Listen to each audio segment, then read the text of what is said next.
Hi hello friends, welcome to Priya's happy kitchen. ನಾನು ಇವತ್ತು healthy ಹಾಗೆ ಟೇಸ್ಟಿಯಾಗಿರ್ತಕ್ಕಂಥ ಹುರುಳಿ ಚಟ್ನಿ ಪುಡಿ ಮಾಡೋದು ಹೇಗೆ ಅಂತ ತಿಳಿಸ್ಕೊಡ್ತಾ ಇದ್ದೀನಿ. ಒಂದು ಪ್ಯಾನ್ನ ಇಟ್ಕೊಂಡು ಇದಕ್ಕೆ 1 ಕಪ್ ಅಷ್ಟು ಹುರುಳಿ ಕಾಳುಗಳನ್ನ ಸೇರಿಸ್ಕೊಂಡು ಇದು ಘಮ ಬರೋ ತನಕ ನಾನು ಇದನ್ನ ಫ್ರೈ ಮಾಡ್ಕೊತಾ ಇದ್ದೀನಿ.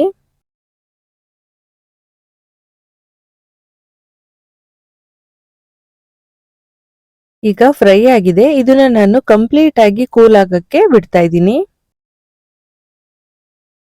ಹಾಗೆ ಪ್ಯಾನ್ಗೆ 2 ಟೀ ಸ್ಪೂನ್ ಅಷ್ಟು ಆಯಿಲ್ನ ಸೇರಿಸ್ಕೊಂಡು ಇದಕ್ಕೆ 9 ಬ್ಯಾಡಗೆ ಮೆಣಸಿನಕಾಯಿನ ಸೇರಿಸ್ಕೊಂಡು ನಾನು ಮೀಡಿಯಂ ಫ್ಲೇಮಲ್ಲಿ ಇಟ್ಕೊಂಡು ಫ್ರೈ ಮಾಡ್ಕೊತಾ ಇದ್ದೀನಿ.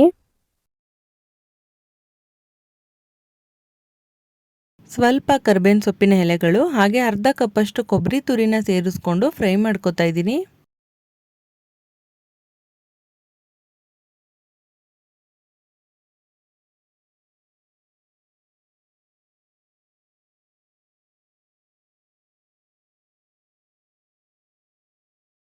ಕೊಬ್ಬರಿ ಎಲ್ಲ ಫ್ರೈ ಆಗಿದೆ. ಇದಕ್ಕೆ ನಾನು ಸಣ್ಣ ನಿಂಬೆ ಹಣ್ಣಿನ ಗಾತ್ರದಷ್ಟು ಹುಣಸೆ ಹಣ್ಣನ್ನ ಸೇರಿಸ್ಕೊಂಡು ಒಂದ್ಸಾರಿ ಎಲ್ಲಾನು ಮಿಕ್ಸ್ ಮಾಡ್ಕೊತಾ ಇದ್ದೀನಿ.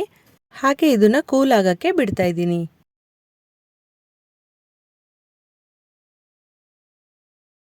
ಕಂಪ್ಲೀಟ್ ಆಗಿ ಕೂಲ್ ಆದಮೇಲೆ ಒಂದು ಮಿಕ್ಸರ್ ಜಾರ್ಗೆ ಎಲ್ಲಾನು ನಾನು ಟ್ರಾನ್ಸ್ಫರ್ ಮಾಡ್ಕೊಂಡಿದ್ದೀನಿ. ಹಾಗೆ ಇದಕ್ಕೆ 2 ಟೇಬಲ್ ಸ್ಪೂನ್ ಅಷ್ಟು ಬೆಲ್ಲ ಸೇರಿಸ್ಕೊತಾ ಇದ್ದೀನಿ. ಹಾಗೆ ರುಚಿಗೆ ತಕ್ಕಷ್ಟು ಉಪ್ಪನ್ನ ಸೇರಿಸ್ಕೊಂಡು ನಾನು ಈಗ ಪುಡಿ ಮಾಡ್ಕೊತಾ ಇದ್ದೀನಿ.